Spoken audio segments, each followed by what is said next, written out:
Whether you're planning short trips along the coast or multi-hour passages across open water, mastering navigation skills like calculating your course to steer and estimating your position is absolutely critical. In this video, we'll break everything down step by step. By the end, you'll have the confidence to navigate with precision, no matter the conditions. Let's get started.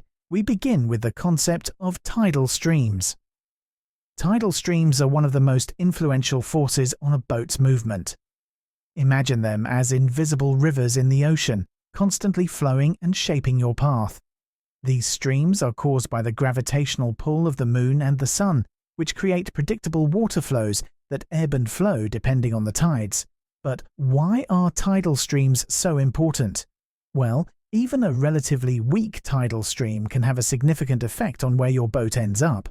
Without accounting for these streams, your carefully planned route on the chart could turn into a completely different reality on the water. To navigate effectively, you need to know the tidal stream's speed and direction. These are typically found in tidal stream charts, which show arrows representing the flow direction and numbers indicating the speed, often measured in knots. For example, if the chart shows a stream flowing south at 2 knots, that means every hour, the water will push your boat 2 nautical miles south, unless you correct for it. So, how do you counteract this? That's where the concept of course to steer, or CTS, comes in.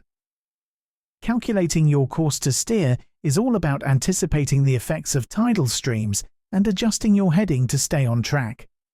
Let's go step by step. Step 1. Start by drawing your intended track on the chart. This is the straight line from your starting point to your destination. It represents where you want to go, ignoring any external forces like currents or wind. Step 2. From your starting point, draw a vector representing the tidal stream. This vector's direction should match the flow of the stream, and its length should be proportional to the stream's speed. For example, a 2-knot stream might be represented as a 2-mile-long line on the chart, depending on the scale. Step 3.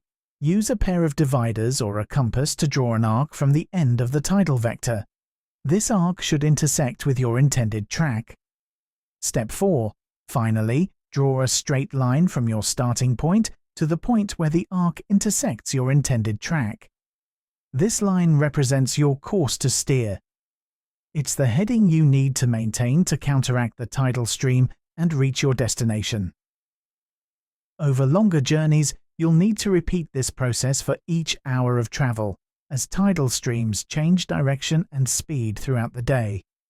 By plotting these changes hour by hour, you can create a comprehensive navigation plan. But tidal streams aren't the only factor that can push you off course. Wind also plays a significant role, causing a phenomenon known as leeway. Let's talk about that next. Leeway refers to the sideways drift of your boat caused by the wind.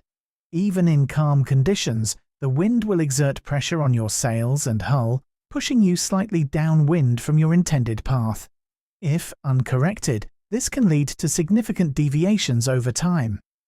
The amount of leeway your boat experiences depends on several factors: the wind's strength, the shape and design of your hull, and how well your sails are trimmed.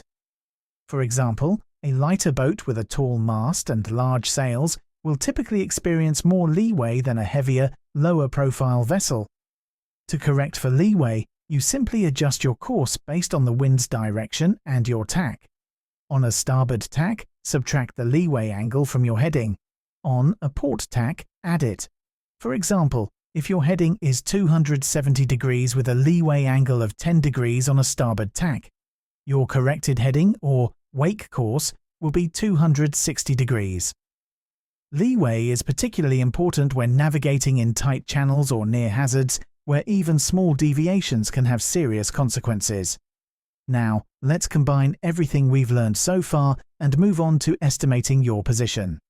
The navigation technique that combines your planned course, tidal stream data, and leeway adjustments to pinpoint where you are likely to be.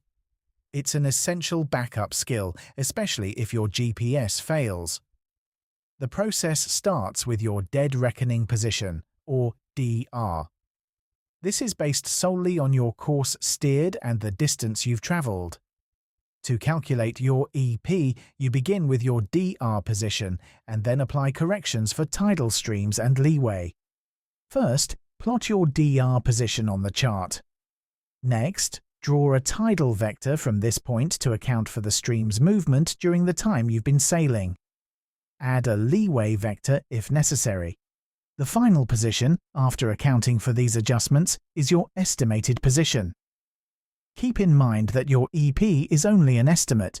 It can be influenced by factors like compass errors, incorrect tidal data, or steering inaccuracies. Over time, these small errors can create what's known as a pool of uncertainty.